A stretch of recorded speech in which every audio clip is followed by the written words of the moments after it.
Also, answer my previous question. What value do you bring? What do you bring to the table, Molly? That's what he wants to know. Bring a lot to the table. Oh my God, where do we even start? Okay. Try to be brief because I want to come back to the I think conversation we're I'm having. funny. I have a really great sense of humor. I also make a good amount of money, so I'm not gonna like leech off you. I care about the way that I look, and I'm very supportive.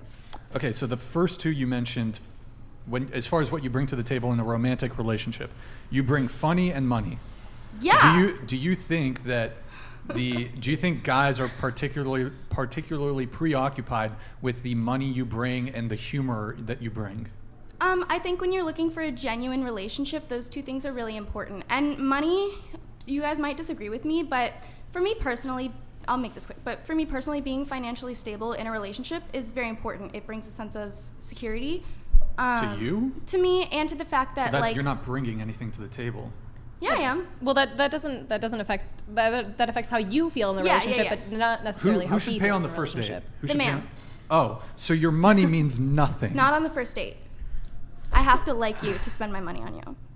Okay, how long have you been dating your The boyfriend? mental gymnastics. 6 months. 6 months. What, do you spend money on your current boyfriend? Yeah, I do.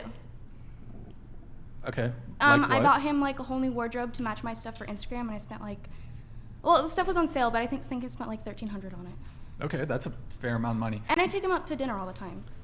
That's cool. However, what I would say is, while you might bring your money to the relationship, I would argue most women are not like, even if you make good money, in the same way that you just said, the guy should pay for the first date. Yeah.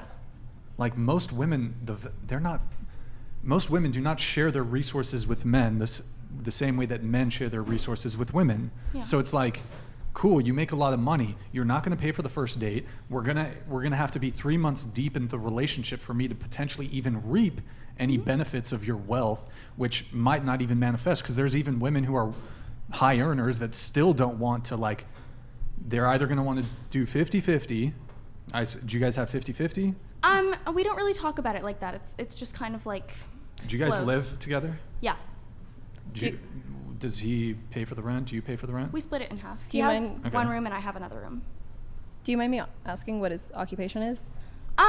Yeah, so he does OnlyFans too. He also is a glass dealer, and he deals Pokemon cards. Okay. Okay, that's what you bring to the table. It's not clear to me if, like, most men are, again, particularly preoccupied with a woman's humor or the money she brings to a relationship. If they're not, then I don't like them. Well, it's just like, We're okay, just talking about most men. Like from- so like Okay. yeah, so for you that might not be true, but like for the plurality of men, those are not the things they're looking for. So what is the ideal thing that most men are looking for? do you want to go first?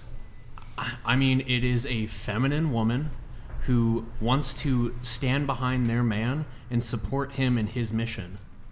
So when I go on a first date, I want to know, okay, well, if I'm on a first date, I will be attracted to them right off the bat. But I want to know, so their values, is their goal to be one, godly woman, but do they want to support my mission? And that being raise a family,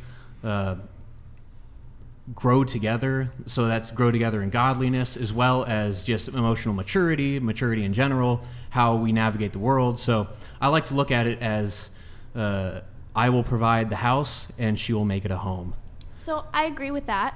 To add on to that, I would say that I agree with everything you said. Okay. I wouldn't say like a godly woman is who I am. Yeah, But I don't expect you to. Yeah. But no, I agree that all of those things. Beaten Cheeks donated $99. Gentlemen, stay away from high IQ girls such as Molly here. She literally doesn't bring what men value most: peace at home, femininity, not be fat and respectful. Men do not care about your money or education. Men, avoid these types.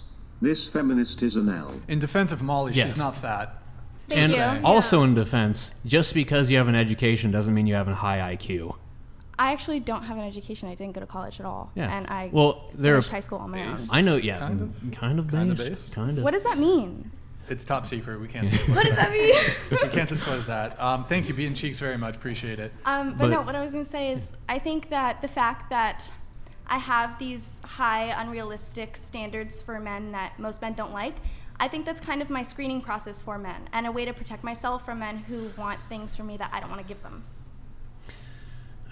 Yeah, I mean, yeah, you're allowed to have those preferences, but are they ideal?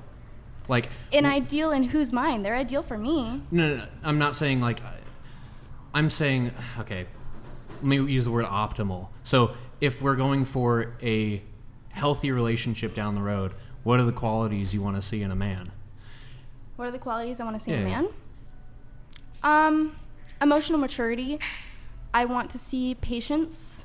And they have to be kinky. Wait, Nick, did we hide one of the... Did one of these get hidden? One of the yellow ones? Because we were trying to close at the same time. Showed the last yellow and the last $10 one. No, but we might have been clicking close at the same time, and we might have closed one of the... No, you're not going to find it that way. Yeah. Go on So with your point. yeah. So I guess so you want patience, emotional maturity, and kinky. Yeah.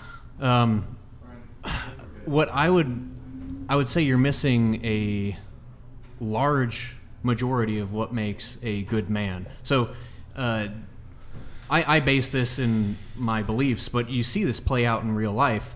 The man can be patient and he can be emotionally mature, but he can also not be a leader, not be a provider, protector, and those relationships will probably fizzle out because he might be patient, and that patience can also just be he doesn't want like confrontation.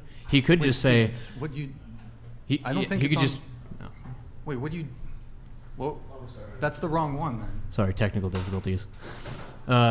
Yeah, he could just, I mean, the patience could just be the insecurity masquerading as patience. And emotional maturity could just be he's not secure enough in his masculinity to voice opinions. So you're saying the traits that I have named create the ultimate bitch boy?